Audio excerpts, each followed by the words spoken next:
अस्सलाम वालेकुम जी, मैं शाहिद हुसैन हूँ। मेरा यूट्यूब चैनल और फेसबुक पेज देख रहे हैं। जिब्रान नासिर एडवोकेट के हवाले से आपको आगाह करना है कि उनका अब तक सुराग नहीं लगाया जा सका। अहले खाना परेशान है, उनके दुनिया भर में जो चाहने वाले हैं उनकी गुमशुदगी के ऊपर परेशान है। अब तक जो है जिब्रान नासिर का सुराग नहीं लगाया गया है। तीन चार चीजें जो अहम तरीन है वो आपके सामने रखनी है। एक तो ये है कि गुज़श्ता रात हमने वीडियो में आपको बताया था कि जिब्रान नासिर की गुमशुदगी के बाद उनकी अहलिया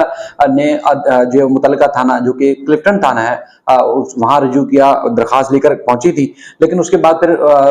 थाने वालों ने दरखास्त लेने से इनकार कर दिया और वहां पर जो मौजूद पुलिस के अफसरान थे उन्होंने कहा कि देखिए जी, हम दरखास्त आप दे के चले जाएं, लेकिन ये है कि हम इस पे कोई कार्रवाई नहीं कर सकते या उसके बाद फिर हम आपको दरखास्त की रिसीविंग तक नहीं दे सकते। काफी बहस मुबाहिसा हुआ, काफी अरसे तक, काफी टाइम तक वहां पर जो है वो उनकी अहलिया और जिब्रान नासिर एडवोकेट के जो ऑफिस के एसोसिएट्स हैं उन्होंने उनको समझाने बुझाने की कोशिश की। देखिए, हम एक कानूनी मामला है, इब्तदा ही जाहिर है जब किसी भी शहरी को अगर कोई मुश्किल होगी तो वो सबसे पहले पुलिस से रजू करता है। पुलिस अगर कानूनी चाराजोई नहीं करेगी, इब्तदा ही नहीं करेगी, तो फिर कोई भी शहरी वो कानून और इंसाफ की पासदारी के लिए कैसे खड़ा होगा। तो लिहाजा दरखास्त को वसूल करें और उसके बाद फिर जिब्रान नासिर की जो बाजियाबी है उसको यकीनी बनाया जाए। उसके बाद फिर जो इतलात हैं, जो चीजें हैं, वो आपके सामने रखता हूँ। जो नामालूम मुसल्लह अफराद थे जो उन्होंने जिब्रान नासिर की गाड़ी को टक्कर मारी, ओवरटेक करके उनको जो है गाड़ी को भी नुकसान पहुंचा। उसके बाद फिर उनको तशद्दुद करके, ज़दुगोब करके उनको जो है असले के जोर पर मुसल्लह अफराद साथ ले गए। जिस गाड़ी के हवाले से बताया गया था, जो मुख्तलिफ मीडिया पर भी रिपोर्ट हुआ, दरखास्त में भी मेंशन है, उसके बारे में इतलात है कि वो नंबर प्लेट भी जाली थी, यानी कि सादा लिबास एहलकार थे। सादा लिबास एहलकार जो जिब्रान नासिर को उठाकर ले गए, जबरदस्ती उठाकर मुबैना तौर पर अगवा करके ले गए,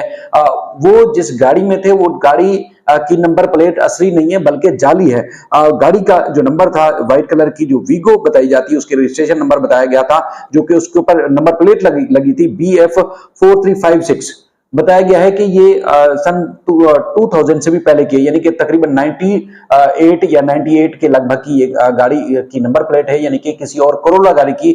जिसका गालिबन रोशन जो है वो नाम है, जिसके नाम पर ये गाड़ी रजिस्टर है। यानी कि जो मुसल्लह अफराद असले के जोर पर जिब्रान नासिर को अगवा करके ले गए, वो जाली नंबर प्लेट की गाड़ी इस्तेमाल कर रहे थे और उन्होंने जबरदस्ती लेके गए हैं। बाकी आज बाकायदा तौर पर जिब्रान नासिर एडवोकेट के चूंकि सिंध हाई कोर्ट में भी मुख्तलिफ केसेस यहाँ जेर समात हैं, आज भी उन्होंने पेश होना था। महम अमजद का एक केस है जिनके वालिद को कराची में कत्ल करने के बाद मुलजिम जो है वो फरार हो गया था, दुबई फरार हो गया था। उसको जो है दुबई से पाकिस्तान मुंतकिल करके उसके खिलाफ ट्रायल चलाने का मामला जो है वो पेंडिंग है आज जस्टिस के आगा साहब की अदालत में। तो उनकी एसोसिएट जो नईमा जो कमर साहिबा हैं जिब्रान नासिर की, उन्होंने अदालत को जस्टिस के को आगाह किया और इस मामले से उनको बताया कि गुज़श्ता रात जिब्रान नासिर एडवोकेट को 11 बजे के करीब अपनी फैमिली के साथ थे, घर जा रहे थे, तो तौहीद कमर्शियल के करीब जो है उनको नामालूम अफराद उठाकर ले गए। तो लिहाजा वो आज पेश नहीं हो सकते क्योंकि आज के लिए उनका केस जो है समाअत के लिए मुकर्रर किया गया था। उस पर अदालत ने बताया गया है कि तशवीश का इजहार किया है, परेशानी का इजहार किया है कि ये कैसे मुमकिन है। और उसके बाद फिर अदालत ने कहा कि इनकी गुमशुदगी से मुताल्लिक एक अलहदा से दरखास्त दायर की जाए ताकि बाकायदा तौर पर इस मामले की कानूनी चाराजोई जो है उसका आगाज हो सके। दूसरा जो जिब्रान नासिर की गुमशुदगी है, क्योंकि कल भी हमें पता चला था कि जो मुख्तलिफ उनके पास जो केसेस हैं उसमें लापता अफराद की बाजियाबी से मुताल्लिक भी केसेस हैं उनके, वो खुद उन केसेस में पेश होते रहते हैं। तो आज अदालत को ये भी बताया गया कि जो लापता अफराद यानी कि मिसिंग पर्सन में गुज़श्ता रोज पेश हुए थे, आज वो खुद मिसिंग पर्सन हो गए हैं, यानी कि मिसिंग हो गए, उनका कोई सुराग नहीं लगाया गया, पुलिस कोई कार्रवाई नहीं कर रही, कोई इदारा कोई कार्रवाई नहीं कर रहा, कोई बताने से कासिर है। मुख्तलिफ सोर्सेज से जो मैंने मालूमात लेने की कोशिश की कि कुछ लोगों को इस तरह की तसल्लियां दी जा रही है कि जैसे बताया गया कि 1-1.5 घंटे में आ जाएंगे, फिर बताया कि सुबह आ जाएंगे और उसके बाद फिर बताया गया कि 1 बजे तक आ जाएंगे, दोपहर तक आ जाएंगे। लेकिन अब तक जिब्रान नासिर का कोई किसी को इल्म नहीं है कि वो कहाँ है, किस हाल में, ले जाने वाले कौन थे, मकासद क्या थे, क्यों ले जाया गया उनको, और क्या ऐसा उन्होंने जुर्म किया था जिसकी वजह से उनको इतनी बड़ी जो है वो सजा दी गई है। जिब्रान नासिर पूरी दुनिया में एक पाकिस्तान का एक पॉजिटिव फेस समझे जाते हैं, कानून और कानून की अमलदारी के ऊपर यकीन रखते हैं। इंसानी हकूक के हवाले से हमेशा हमने सबने उनको आवाज बुलंद करते हुए देखा। वो बिला तफरीक बगैर जात पात के जहां जहां देखते हैं समाजी मसाइल हैं, इंसानी हकूक मुतासर हो रहे हैं, उनके लिए वो हमेशा आवाज उठाते हुए नजर आए हैं। लेकिन आज बदकिस्मती ये है कि उनको मुबैना तौर पर मुसल्लह अफराद मुल्क के पोश इलाके में जहां पर मुमकिन नहीं होता कि कोई जो है वो इदारा या कोई अगवाकार या कोई ऐसी जो है वो कोई ताकतवर जो है वहां कुवत है और किसी को जो है वो अगवा करके ले जाए या उनको असले के जोर पर कुछ ले जाए। लेकिन जिब्रान नासिर को कराची के पोश तरीन इलाके से जो है उनकी अहलिया के साथ वो मौजूद थे उठाकर ले जाया गया है, जिसकी वजह से पूरी जो वकला बिरादरी है उसमें तशवीश पाई जाती है। जिब्रान नासिर के जो काम और समाजी कामों के हवाले से जो उनके जानते हैं उसमें जो है मुकम्मल तौर पर हम देख रहे हैं कि तशवीश का इजहार पाया जाता है, सिविल सोसाइटी में तशवीश का इजहार पाया जाता है और बताया गया है कि वकला बिरादरी की जानिब से मुख्तलिफ बार एसोसिएशन जो है बाकायदा तौर पर उन्हें हंगामी इजलास तलब कर लिए हैं और कुछ देर में आज मुमकिन तौर पर जो है वो बाकायदा तौर पर करारदाद पेश की जाएगी जिब्रान नासिर की बाजाबी से मुताल्लिक जो है वो बाकायदा तौर पर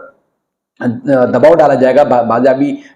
यकीनी बनाने के हवाले से जो है वो जो है मुतालबा किया जाएगा। अब वकला और सिविल सोसाइटी के साथ साथ जो एंकर पर्सन है कानून नाफिज करने वाले इदारों से मुतालबा कर रहे हैं कि जिब्रान नासिर को फौरी तौर पर बाजाब कराया जाए और उनकी चूंकि जितनी देर वो ज्यादा गुमशुदा रहेंगे, लापता रहेंगे, तो एक ज़ाहिर सी बात है कि न सिर्फ खानदान बल्कि